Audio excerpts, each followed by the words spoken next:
Other shows we have for you to enjoy at myclassicradio.net. The Avengers was most certainly not a household name in South Africa prior to the radio series. With no national television service until 1976, the mechanism simply was not present in the country to show television programs to mass audiences. While many other countries reveled in the filmed adventures of John Steed and company, South Africa was not equipped to join in the fun. The series took Britain by storm and made a major impression in the American markets, being that greatest of rarities, a British series given a network transmission slot. However, as a filmed series, rather than a videotaped one, The Avengers was able to gain a modicum of exposure in South Africa through film rentals. Come and listen at myclassicradio.net. Other shows we have for you to enjoy at myclassicradio.net. 21 Precinct was a police drama broadcast on CBS from July 7, 1953, to July 26, 1956. It initially served as a summer replacement for My Friend Irma. The show was produced in cooperation with the Patrolmen's Benevolent Association of City of New York and adaptations from True Criminal in New York. The Policeman's Point of View.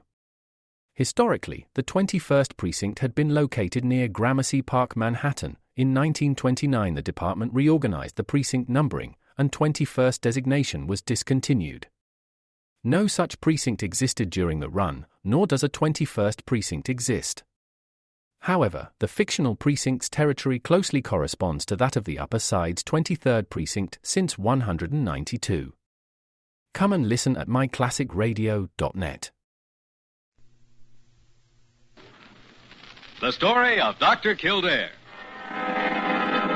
Whatsoever house I enter, there will I go for the benefit of the sick. Whatsoever things I see or hear concerning the life of men, I will keep silence thereon. I will exercise my art so. The story of Dr. Kildare, starring Lou Ayres and Lionel Barrymore. Metro-Goldwyn-Mayer brought you those famous motion pictures. Now this exciting, heartwarming series is heard on radio. In just a moment, the story of Dr. Kildare. But first, your announcer.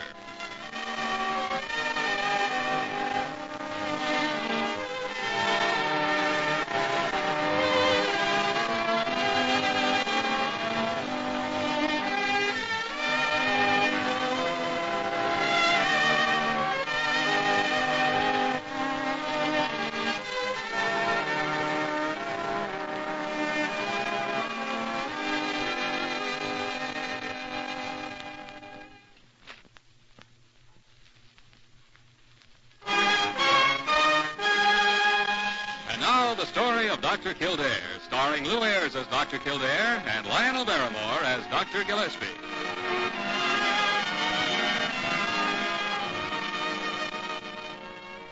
Blair General Hospital, one of the great citadels of American medicine.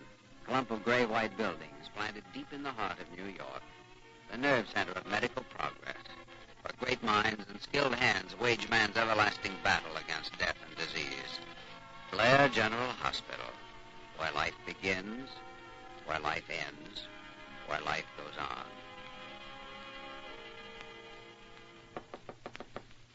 Come in.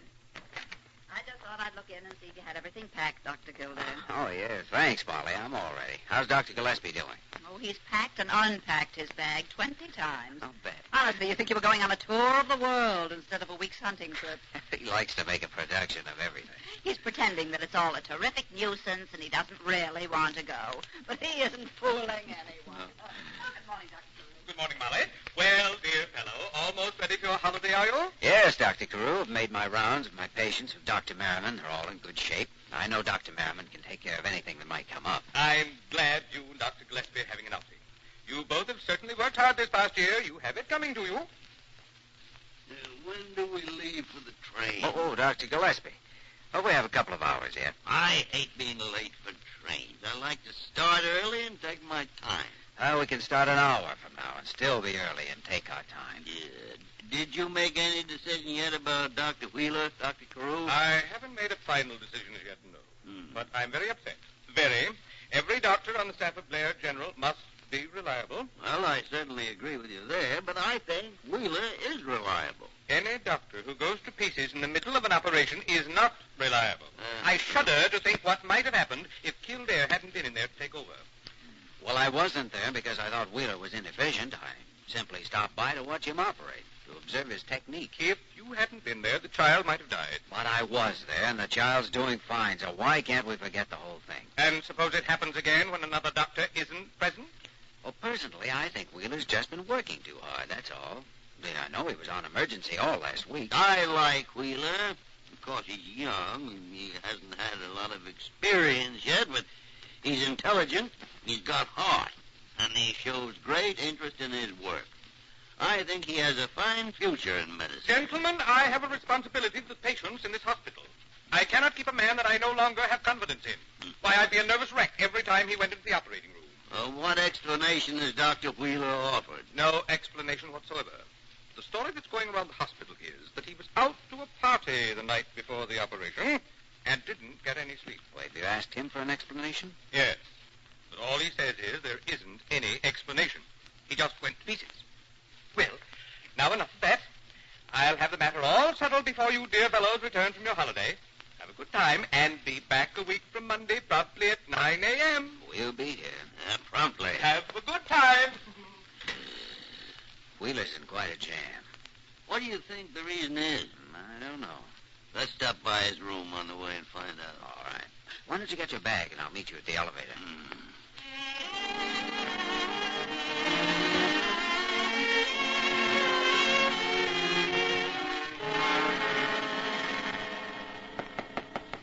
Yes?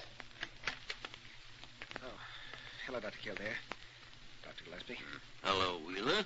We're just leaving on our vacation. Thought we'd stop in for a minute and say goodbye. I didn't thank you for taking over for me during the operation the other morning, Dr. Kildare. I'm really very, very grateful. Oh, I'm glad I was able to help. What happened, son? You performed that operation many times.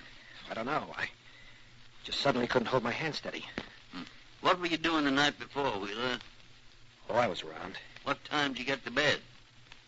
I didn't get much sleep. You want to tell us about it, Bob? There isn't anything else to tell. I see. Well, then I guess there isn't anything more to be said. You know, this can turn out to be a very serious matter, Bob. For your own good, you should be willing to talk about it, to present whatever excuse you have. I don't have an excuse, Dr. Gillespie. I don't think there is any excuse for what happened in that operating room.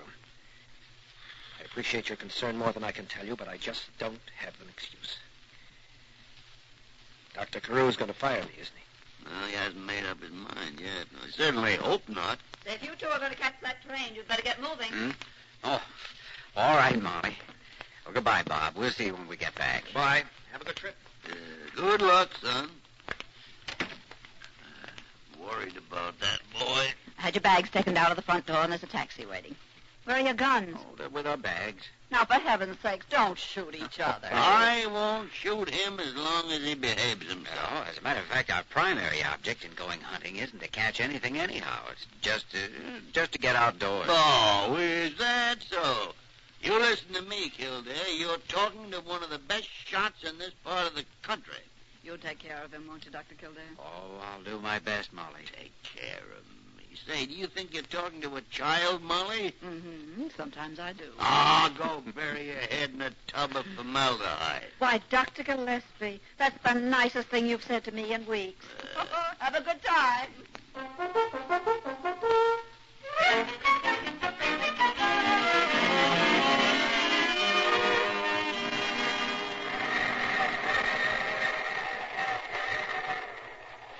Well, we'll be in the station in a few minutes.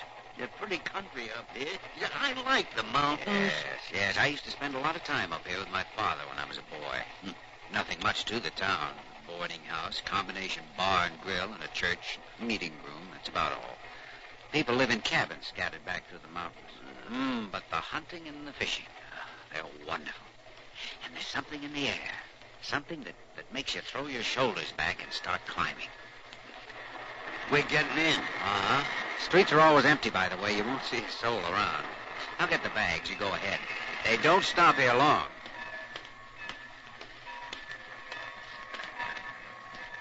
Here, I'll jump down first.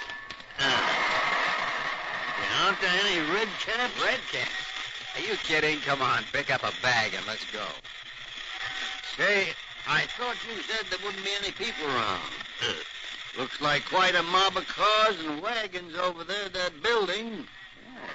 Certainly does. Dr. Kildare! Dr. Kildare! Well, hello, Riley. By golly, it's good to see you. Oh, this is Dr. Gillespie, Ezra Riley, Doctor. Hi, Doctor. Yeah, they told me at the depot what time you was due in. What's going on over at the meeting house? Here, let me take that for you, Dr. Gillespie. Thank you. They're waiting to see you, Doctor. To see me? Well, to see both of you, as a matter of fact. Oh, something happened? Well, there's been some mysterious disease going around, Doctor. 5 children have died in the past week. What? 5 children? How'd they die? What happened? Well, Doc, that's what's so confoundedly peculiar about the whole thing. Children all appeared to be perfectly healthy, and then, all of a sudden, they wouldn't be able to breathe. A little later, well, they'd be dead. Well, what'd your local doctor say? Well, we don't have a local doctor anymore. The last one died a year ago. Now, whenever anyone is real sick, they have to go clear down the mountain to the next town, or the doctor has to come up here. But it's a long trip, and he's too busy where he is. Everyone's been frightened by the epidemic, and when they heard that you were coming up here, well, they drove in from miles around to talk to you. Well, we'll just leave our bags at the boarding house and come right over. We don't have any instruments with us. We better phone to Blair General and ask them to send some up, and a supply of penicillin and aureomycin. Sounds to me as though that's what we're going to need. Oh, Dr. Kildare. Dr. Kildare. What is it, Mrs. Ritchie? It's my boy. Oh, come right away, please. He can't breathe. He can't breathe. Oh, where's your house? It's just up the street. Come on, Dr. Gillespie. I'm right behind you.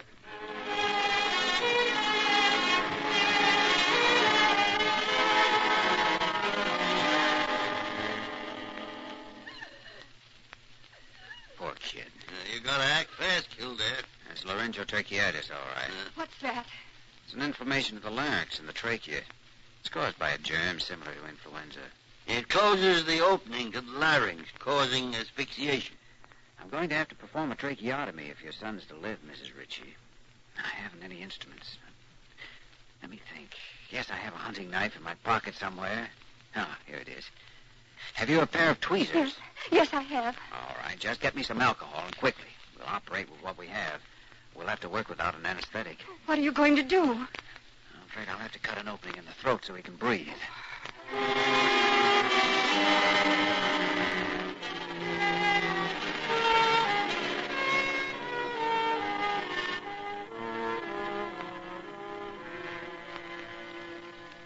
Just keep him very quiet, Mrs. Ritchie. He'll be all right overnight.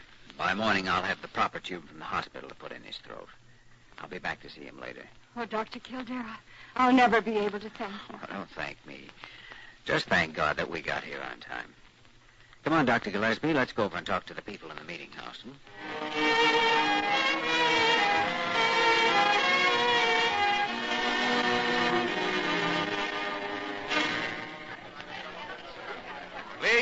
Please, quiet now, please. Listen closely, and I'll try to explain it to you all at once. Your children are suffering from an intertype virus. It's easily spread from one child to another on handkerchiefs and books and pencils or drinking cups in any number of ways. Now, we're going to try to isolate children who have been exposed from children who have not been exposed. In the meantime, you must sterilize and boil all your eating utensils. Keep your children at home and watch them closely and notify us immediately if any of them become ill. Dr. Kildare, Dr. Gillespie, you're needed right away on the other side of town. The Martin child. Oh, we'll come right away.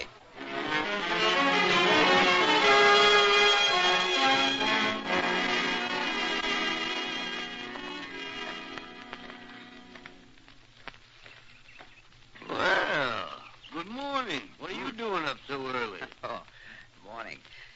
I was just sitting here on the back steps, watching the forest come to life. It's going to be a fine day. Oh, beautiful. You know, when I was a kid, I used to sit here and pretend I could see Indians slipping from tree to tree. Old Daniel Boone riding along on his horse, Davy Crockett with his bear. Sometimes when there was a crack of thunder and a flash of lightning, I could almost see Paul Bunyan striding across the sky. In those days, I was going to be an explorer and lead expeditions to new frontiers. Well, it seems to me that scientists and doctors are the only real explorers left in the world today. And the frontiers of medical progress are the last real pinnacles left for man to conquer. You're prejudiced, of course. Oh, yeah, sure, of course. Medicine is my whole world and my only really important world. Everything else must take second place. You know, sometimes I think it means more to be a doctor in a town like this than in a big institution like Blair, General. Now, Jimmy, don't go getting any fool ideas like that. Well, there's so many doctors at the hospital and not one doctor here. Well, you can see that if there'd been a doctor last week, 5 children might be alive now. Hello there. Oh. Why, it's Molly and Dr. Wheeler. What are you two doing here? Good morning. Bob and I came to the rescue. We've got penicillin, instruments, aureomycin, everything else.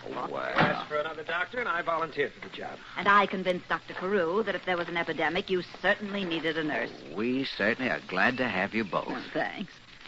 Is it a bad epidemic? Oh, pretty bad. These kinds of cases are difficult to handle because the child seems perfectly normal and well, and then suddenly, a few hours later, he's ill. However, with penicillin and aureomycin, I think we'll be able to check it fairly rapidly. I'd like to have a look at the patients I operated on last night right away. What can I do, Doctor? Would you be willing to wait around here, Bob, in case any emergencies develop? You bet. Well, I imagine you'll want to go upstairs and rest for a while after you drive anyhow. Well, I would if I'm not needed. And I would like a long, hot bath. You just go right in and holler for Mrs. Kelly. She'll take care of you. May I borrow your car, Bob? Help yourself, sure. Thanks. Well, come on, Dr. Gillespie. Let's get to work, huh?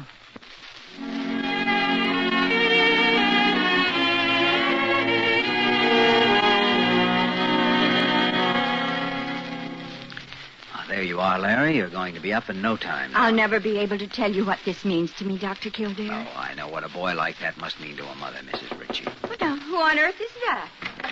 Molly? Please come at once.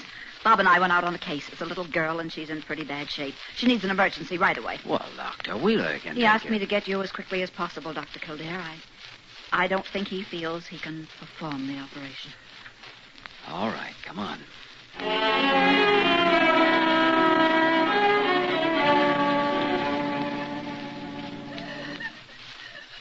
Bob, everything's ready for you.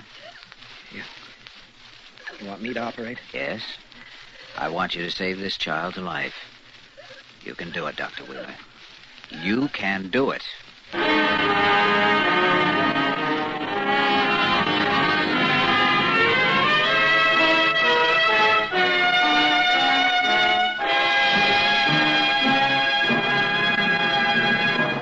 We return to the story of Dr. Kildare in just a moment.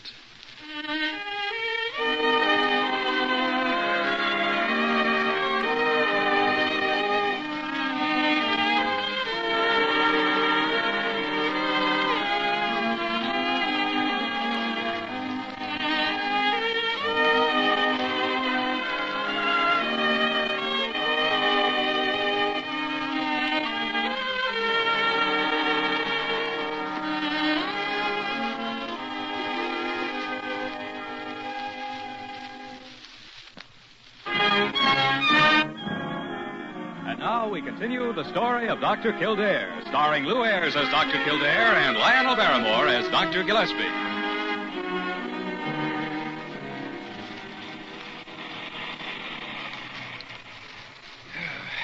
Well, I don't mind saying I'm tired.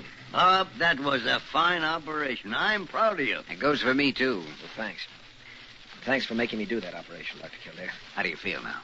Well, I feel fine. But I'll feel even better after I have that bath I thought I was going to take 3 hours ago. Me, too. Well, see you later. Call me if I'm needed. You know, Dr. Gillespie, I've got a theory about that boy now. Huh? I'm going to have a talk with him. But first, I think you and I had better canvass the village and take a look at every child here. We can give a shot of penicillin to each one that shows even the slightest symptom of anything that might turn out to be disease. Yeah, I agree with you. Now, who in the... Oh, no, it couldn't be. Hello, you dear fellow. No, it is Carew. Hello, you dear fella yourself. Surprise. You certainly are a surprise. I knew you'd be overjoyed to see me. When I heard about my two fellows pitting their strength against an epidemic without their leader, I knew my place was here in the front lines beside you, and so I came. Thank you, Dr. Carew. Spoken like a general. Yes, wasn't it? Oh, by the way, Dr. Carew, I'm glad you're here. I want you to know I just watched Bob Wheeler perform a tracheotomy. And he did a very fine job, didn't he, Dr. Gillespie? He certainly did, for a fact. Well, even so, that hardly alters the fact that the other morning he went to pieces, and I think I know why now. I'm not sure, but I think I do. Why? Well, let me have a talk with Wheeler, and if my reasoning makes any sense, I'll tell you all about it. Fair enough. Now then, what can I do to help? Well, we were going from house to house examining children. Then I shall accompany you. I, too, shall risk my life. Bravo!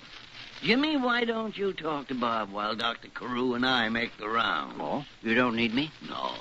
Dr. Carew will give me every possible assistance. I will, dear chap. I will. All right, I'll talk to Bob.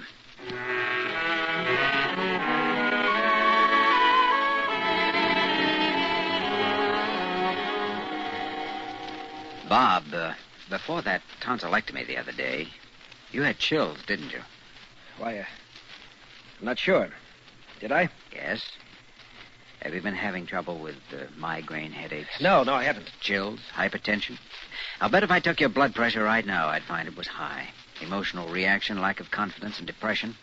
All the symptoms are there. I don't agree that all the symptoms are there. Why should you try to deny it? All right. Suppose we have Dr. Gillespie examine you and see what his diagnosis is. No, his diagnosis would be the same as yours.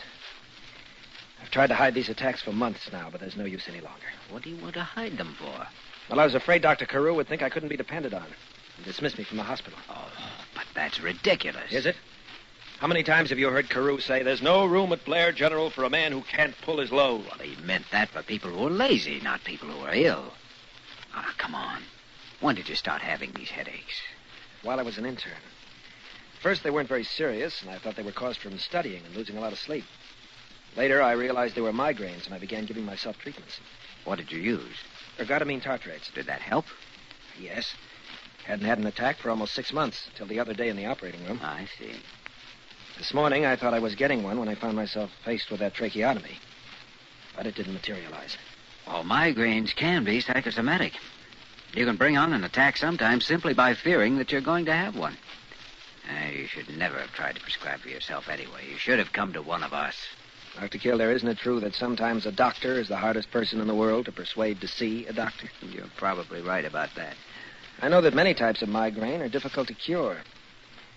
And as I said, I was so afraid of losing my position at the hospital. Bob, I think your type of migraine can be cured.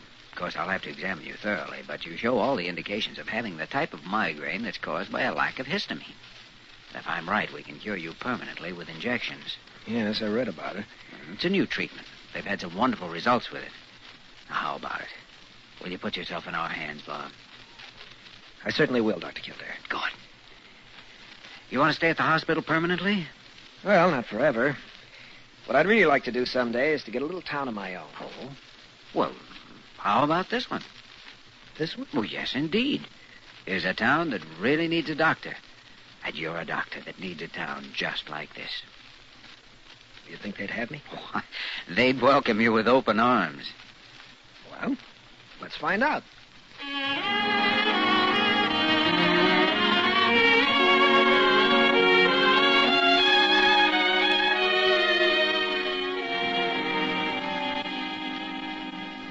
Well, Dr. Wheeler, Blair General will miss you. I was very happy indeed to learn from Dr. Kildare that the incident in the operating room was due to illness and not to negligence. By the way, Dr. Wheeler's going to practice right here, Dr. Carew. Yes, I know. And I think that's very commendable of you, Wheeler. Very commendable indeed. Well, thank you, Dr. Carew. And as for you, Dr. Kildare, Dr. Gillespie, I must say you men have done a magnificent job. Magnificent. You are a credit to Blair General Hospital. Thank you, sir. Thank you, sir. Oh, now, don't twit me. I know how you feel about flattery, but I must pass it out when it is merited, and you have merited it. The epidemic is checked, the emergency is over, I return to town well contained. Now, have your holiday, enjoy yourself. We only have 3 days left. Do we still have to be back at the hospital at 9 Monday morning? Well, You haven't had much of a rest, have you? Tell you what. Don't come in until noon on Monday. Thank you. Don't mention it. Goodbye. Goodbye, Molly. Bye. Bye. Well, you haven't got much time to hunt now, have you? How long are you staying, Molly? Oh, Dr. Carew was very generous. He said I didn't have to be back at the hospital until tomorrow morning at 9. The old fossil. And my train leaves in half an hour, so I'd better get my bag. Why didn't you drive back with Carew? That is a fate worse than death. Yeah. See you later. Oh, it's a beautiful day. I'm going to hate to leave. I don't blame you, Dr. Kildare. Come on, both of you. Let me show you around my town. Thanks, Bob. We'd like very much to have you show us around your town.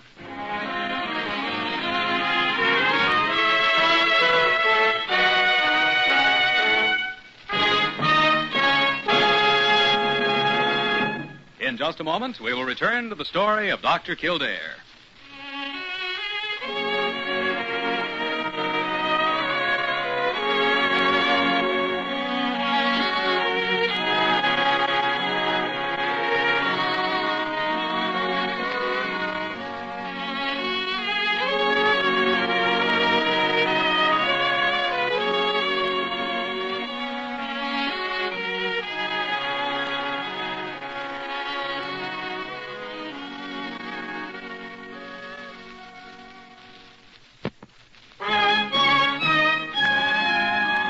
Once again, the story of Dr. Kildare, starring Lou Ayres as Dr. Kildare and Lionel Barrymore as Dr. Gillespie.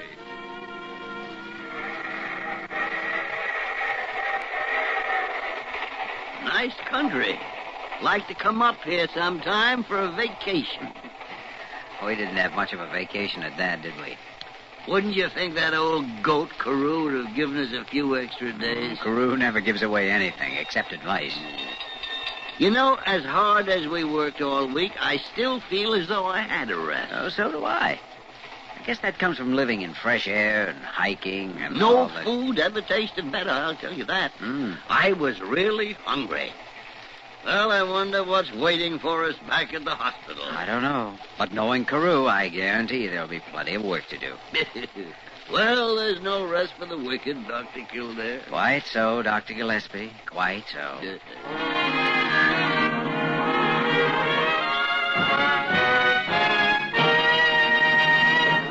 You have just heard the story of Dr. Kildare, starring Lou Ayres and Lionel Barrymore. This program was written by Gene Holloway and directed by William P. Russo. Original music was composed and conducted by Walter Schumann. Supporting cast included Eleanor Audley, Ted Osborne, David Ellis, Isabel Jewell, and Ken Christie. Dick Joy speaking.